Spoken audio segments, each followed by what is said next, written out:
தமிழ்நாட்டில் அரசியல் மாற்றம் அப்படிங்கிறதுக்கு மக்கள் இன்னைக்கு தரும் அர்த்தம் ரொம்பவே மாறிடுச்சுங்க. பல வருஷங்களாக டிஎம்கே மற்றும் ஏஐடிஎம்கே ஆகிய இரு கட்சிகளின் கட்டுப்பாட்டில் இயங்கிய தமிழக அரசு இன்னைக்கு முற்றிலும் புதிய கைகளுக்குள்ள செல்லும் சூழ்நிலையை சந்திக்குது. அந்த மாற்றத்தின் மையத்தில் நிற்பவர் தான் விஜய் அவர்கள். தேர்தலில் எதிர்பாராத அளவுக்கு வெற்றி பெற்று தமிழக அரசியலில் அதிர்ச்சிக்குள்ளாக்கியுள்ள தமிழக வெற்றி கழகம் இப்போ அமைச்சரவையில் அமைப்பின் மூலம் தனது முதல் மிகப்பெரிய அரசியல் மற்றும் நிர்வாக சோதனையை சந்தித்து வருது. யாருக்கு எந்த துறை, யார் விஜயின் நெருக்கமான வட்டத்தில் இருக்கிறாங்க, எந்த மாவட்டத்துக்கு முக்கியத்துவம் கிடைக்குது, யார் புறக்கணிக்கப்படுகிறார்கள் போன்ற கேள்விகள் இப்போ தமிழக அரசியலில் மிகப்பெரிய விவாதமாக மாறியிருக்குங்க. குறிப்பாக சொல்லணும்னா பழைய அரசியல் முறையை உடைத்து புதிய நிர்வாக கலாச்சாரத்தை உருவாக்க போகிறேன் என்ற சிக்னலை விஜய் தனது ஆரம்ப கட்ட முடிவுகளையே வெளிப்படுத்த ஆரம்பிச்சிருக்கிறாரு. ஆதரவாளர்களிடையே பெரிய எதிர்பார்ப்பையும் எதிர்கட்சிகளிடையே அதே அளவுக்கு பதற்றத்தையும் உருவாக்கியிருக்கு. நிதித்துறையை நேரடியாக தனது கட்டுப்பாட்டில் வைத்துக்கொள்ளும் முடிவு மாவட்ட வாரியான அமைச்சரவை பிரதிநிதித்துவம் வரைக்கும் தற்போது பனையூரில் எடுக்கப்படும் ஒவ்வொரு முடிவும் தமிழகத்தின் அடுத்த 5 ஆண்டுகளின் அரசியல் திசையை தீர்மானிக்கக்கூடிய வரலாற்று முக்கியத்துவம் கொண்டதாக பார்க்கப்படுது. ஸோ இன்னைக்கு நாம் இந்த வீடியோவில் விஜய் அவர்கள் அப்படி அறிவிக்கப்பட்டிருக்கோம் அந்த 20 அமைச்சர்கள் யார், அவங்களுடைய பின்னணி என்ன, அவங்களுக்கு எந்தெந்த துறைகள் அலாட் பண்ணியிருக்காங்க போன்ற பல தகவலை தான் நாம் இன்னைக்கு நம்ம வீடியோவில் பார்க்க போகிறோம். சப்போஸ் இப்போ தான் ஃபஸ்ட் டைம் நம்ம சேனலுக்கு வரீங்க அப்படின்னா மறக்காமல் நம்ம சேனலை சப்ஸ்கிரைப் பண்ணிருங்க, கூட பெல் ஐக்கானை கிளிக் பண்ணுங்கள். அப்படின்னா தான் இது மாதிரி இன்ஃபர்மேட்டிவ் வீடியோ உங்களால் ரெகுலராக பார்க்க முடியுங்க. வாங்க வீடியோக்குள்ள போகலாம். தமிழக அரசியலில் இதுவரைக்கும் பல அமைச்சரவைகள் அமைக்கப்பட்டிருக்குங்க. ஆனால் இந்த முறை உருவாகி கொண்டிருக்கும் தமிழக வெற்றி கழகம் அமைச்சரவை அப்படிங்கிறது சாதாரண அரசியல் அமைப்பாக நிஜமாலும் தெரியலைங்க. புதிய தலைமுறை நிர்வாக மாடல் என்ற அடையாளத்துடன் தான் உருவாகுது. ஸோ அப்படிங்கிற பேச்சு தான் அரசியல் வட்டாரங்களில் வேகமாக பரவி வருது. ஸோ தேர்தலில் 108 இடங்களை கைப்பற்றிய தமிழக அரசியலை முழுமையாக அதிர வைத்த விஜய் இப்போ ஆட்சி அமைப்பதற்கான நடவடிக்கைகளில் தீவிரமாக இறங்கியிருக்காரு. ஸோ குறிப்பாக பார்த்தீங்கன்னா பனையூரில் நடைபெற்று வரும் ஆலோசனைகள் கடந்த கால திமுக அதிமுக அரசுகளின் அமைச்சரவை அமைப்புகளிடமிருந்து முற்றிலும் வேறுபட்ட அரசியல் சிக்னலை வெளிப்படுத்துவதாக கூறப்படுது. ஸோ பொதுவாக பார்த்தீங்கன்னா தமிழக அரசியலில் அமைச்சரவை உருவாக்கம் அப்படிங்கிறது சாதி சமநிலை, மாவட்ட ஆதிக்கம், கூட்டணி அழுத்தம், மூத்த தலைவர்களின் எதிர்பார்ப்பு, பணபலம் மற்றும் அரசியல் விசுவாசம் ஆகியவற்றின் கலவையாக இருக்கும்னே சொல்லலாம். ஆனால் விஜய் இந்த பாரம்பரிய அரசியல் கணக்குகளை உடைத்து பெர்ஃபார்மன்ஸ் பேஸ்டு கேபினெட் என்ற புதிய அணுகுமுறையை கொண்டு வர முயற்சிக்கிறாரு அப்படின்னு தகவல்கள் வெளியாகி வருது. ஸோ அதில் மிக முக்கியமான மற்றும் அரசியல் ரீதியாக மிகப்பெரிய அதிர்ச்சியை ஏற்படுத்திய விஷயம் என்னன்னா, முதலமைச்சருடன் சேர்ந்து நிதித்துறையையும் விஜய் நேரடியாக தனது கட்டுப்பாட்டில் வைத்துக்கொள்ள விரும்புகிறாரு அப்படின்னு தான். ஸோ நிஜமாலும் இது பாராட்டப்பட வேண்டிய விஷயம் தாங்க. ஸோ நார்மலாக இதுக்கு முன்னாடி இந்த முதலமைச்சர்கள் எல்லாமே நிதித்துறையை அவங்களுடைய கட்டுப்பாட்டில் வச்சிருக்க மாட்டாங்க. ஆனால் விஜய் அவர்கள் புதுமையாக யோசித்து நிதித்துறையை அவங்களுடைய கட்டுப்பாட்டில் வைத்திருப்பதாக சொல்கிறாரு. தமிழக அரசியல் இதற்கு முன்பு பார்த்தீங்கன்னா பெரும்பாலும் உள்துறை மட்டுமே முதலமைச்சரின் நேரடி கட்டுப்பாட்டில் இருந்திருக்கு. ஆனால் நிதித்துறை அப்படிங்கிறது அரசின் இதயம் அப்படின்னே சொல்லலாம். எந்த திட்டம் செயல்பட வேண்டும், எந்த மாவட்டத்திற்கு எவ்வளவு நிதி செல்ல வேண்டும், எந்த துறைக்கு முன்னுரிமை வழங்க வேண்டும், அரசு ஊழியர் சம்பளம் முதல் நலத்திட்டங்கள் வரை அனைத்தையுமே கட்டுப்படுத்தும் அதிகாரம் நிதித்துறைக்கு தான் இருக்கு. ஸோ அந்த துறையை தன்னிடம் வைத்துக்கொள்ள விஜய் முடிவு செய்திருப்பது பார்த்தீங்கன்னா அவர் நிர்வாகத்தில் முழு கட்டுப்பாட்டை விரும்புகிறாரு அப்படிங்கிறதுக்கான மிகப்பெரிய சிக்னலாக பார்க்கப்படுது.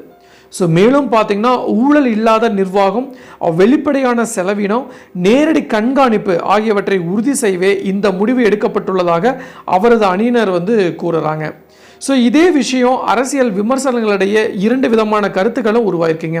சில பேர் என்ன சொல்கிறாங்கன்னா, முதல்வர் நேரடியாக நிதியை கட்டுப்படுத்தினால் நிர்வாகம் வேகம் அதிகரிக்கும் அப்படின்ட்டு கூறுறாங்க. ஸோ மற்றொரு தரப்பு எப்படி சொல்லுதுன்னா, அதிக அதிகாரம் ஒரே இடத்துல குவிவது ஆபத்தானது அப்படிங்கிற எச்சரிக்கையும் முன்வைக்கிறாங்க. ஸோ இதற்கிடையில் தான் அமைச்சரவை பட்டியலில் இடம்பெற உள்ள பெயர்கள் பற்றிய தகவல்கள் வெளியாக ஆரம்பிச்சிருக்கு. ஸோ அனுபவம் வாய்ந்த ஜேடிடி பிரபாகரன் அவர்கள் சபாநாயகர் பதவிக்கு பரிசீலிக்கப்படுகிறார் என்பது தான் மிக முக்கிய அரசியல் சிக்னலாக பார்க்கப்படுது. ஏன்னா சபாநாயகர் பதவி அப்படிங்கிறது சட்டமன்றத்தின் கட்டுப்பாட்டை தீர்மானிக்கும் முக்கிய பொறுப்பாக இருக்கு. ஸோ ஆட்சியும் எதிர்க்கட்சியும் மோதும் நேரங்களில் சபாநாயகர் எடுக்கும் முடிவுகள் அரசின் நிலைப்பாட்டையே பாதிக்கக்கூடும் அப்படின்னு சொல்றாங்க.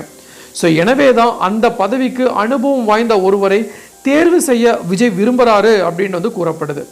ஸோ இன்னொரு பக்கம் பார்த்தீங்கன்னா விஜயின் மிக நெருக்கமான நம்பிக்கைக்குரியவராக பார்க்கப்படும் புஸ்லி ஆனந்த் பார்த்தீங்கன்னா நகராட்சி நிர்வாகத்துறையை பெரும் வாய்ப்பு அதிகம் என தகவல்கள் வெளியாயிருக்கு.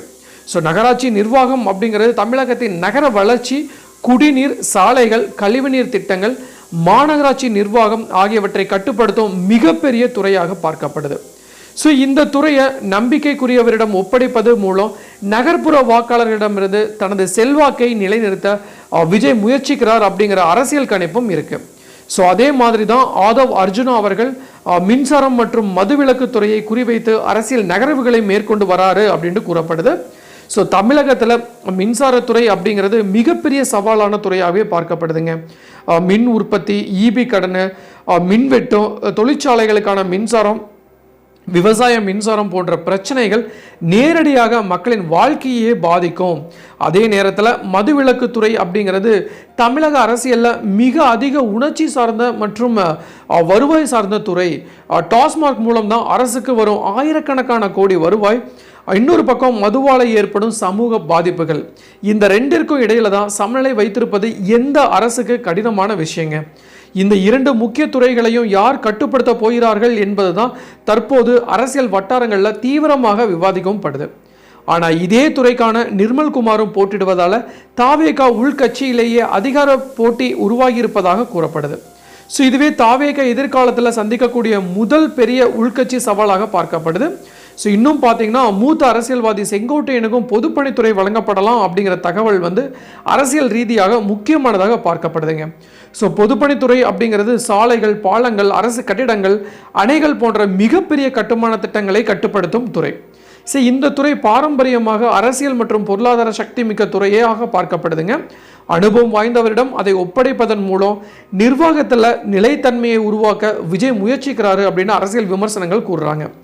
ஆனால் இந்த அமைச்சரவை அமைப்பில் மிகப்பெரிய சிக்கலை உருவாகி இருப்பது ஒவ்வொரு மாவட்டத்திற்கும் ஒரு அமைச்சர் என்ற விஜயின் புதிய ஃபார்முலா தாங்க. தமிழக அரசியலில் சாதி மற்றும் பிராந்திய சமநிலை என்பது மிகவும் முக்கியங்க. ஒரு மாவட்டம் இல்லைன்னா ஒரு சமூகத்துக்கு உரிய பிராந்தியத்துவம் கிடைக்கவில்லை அப்படின்னா உடனடியாக அதிருப்தி நிச்சயமாக உருவாகும். இந்த சூழலில் சென்னையில் ஏற்கனவே 3 பேருக்கு அமைச்சரவை வாய்ப்பு உறுதியாகிவிட்டதால் ஆர்கே நகரில் வெற்றி பெற்ற மரியா வில்சனுக்கு இடம் கிடைப்பதில் கொஞ்சம் சிக்கல் ஏற்பட்டுள்ளதாக தகவல்கள் வெளியாயிருக்கு. ஸோ இதனால் பார்த்தீங்கன்னா பெண்கள் பிரதிநிதித்துவம் குறையுமோ என்ற கேள்வியும் எழுந்திருக்கு. ஸோ அதைவிட பெரிய சர்ச்சையை ஏற்படுத்தி இருப்பது தென்காசி மற்றும் கன்னியாகுமரி மாவட்டங்களுக்கு அமைச்சரவையில் இடமில்லை என்ற ஒரு தகவல் தாங்க. ஒரு தொகுதியிலும் தாவேகா வெற்றி பெறாததால் அந்த மாவட்டங்களுக்கு பிரதிநிதித்துவம் வழங்கப்படாது என்ற முடிவு எடுக்கப்பட்டதாக கூறப்படுவது எதிர்காலத்தில் அந்த பகுதிகளில் அரசியல் எதிர்ப்பை உருவாக்கக்கூடும் அப்படின்ட்டு சில பேர் பயப்படுறாங்க. ஏன்னா தமிழக அரசியலில் தோல்வியடைந்த மாவட்டங்களுக்கு பிரதிநிதித்துவம் வழங்குவது வழக்கமாக இருந்து வந்திருக்கு. ஆனால் விஜய் வெற்றி பெற்றவர்களுக்கே முன்னுரிமை என்ற கடுமையான அரசியல் சிக்னலை அனுப்புகிறாரு அப்படின்ட்டு பார்க்கப்படுது. ஸோ வீட்டு வசதி வாரியம், பள்ளி கல்வி, போக்குவரத்து போன்ற துறைகளில் கடும் போட்டி நிலவி வருது. குறிப்பாக பார்த்தீங்கன்னா பள்ளி கல்வித்துறை என்பது எந்த அரசின் எதிர்கால இமேஜையும் தீர்மானிக்கும் துறை. நீட், அரசு பள்ளி மேம்பாடு, டிஜிட்டல் கல்வி, மாணவர் நலத்திட்டங்கள் போன்றவை நேரடியாக மக்களின் கவனத்தில் இருக்கும் ஒன்று. அதே மாதிரி தான் போக்குவரத்து துறை தமிழகத்தில் தொழிலாளர் சங்கங்கள், அரசு நிதி, பொது மக்கள் சேவை ஆகியவையுடன் நேரடியாக இணைந்திருப்பதால் மிகவும் சவாலான துறையாக கருதப்படுதுங்க. இந்த நிலையில் சமூக நிதி, பிராந்திய சமநிலை, பெண்கள் பிரதிநிதித்துவம், நிர்வாகத்திறன் அண்ட் ஆல்சோ கட்சியின் உள்கட்டமைப்பு ஆகிய அனைத்தையுமே சமநிலைப்படுத்தி இறுதி அமைச்சரவை பட்டியலை உருவாக்குவது விஜய்க்கு மிகப்பெரிய அரசியல் சோதனையாக மாறியிருக்கு. ஸோ இந்த அமைச்சரவை வெற்றிகரமாக செயல்பட்டால் தமிழகத்தில் புதிய தலைமுறை நிர்வாக அரசியலுக்காக தொடக்கமாக இது பார்க்கப்படும் சொல்லலாம். ஆனால் தவறான முடிவுகள் எடுக்கப்பட்டால் ஆட்சியின் ஆரம்பத்திலேயே தாவேகா கடுமையான அரசியல் நெருக்கடியை சந்திக்க வேண்டிய நிலை உருவாகலாம் அப்படின்ட்டு அரசியல் வட்டாரங்கள் கூறப்படுது. ஸோ இதுதாங்க நான் இன்னைக்கு உங்களுக்கு சொல்ல வர வேண்டிய விஷயம். இந்த அமைச்சர்கள் பட்டியலில் உங்களுக்கு ஏதாச்சும் மாற்றங்கள் தோணுச்சுன்னா மறக்காம கமெண்ட் பாக்ஸில் போஸ்ட். மீண்டும் இன்னும்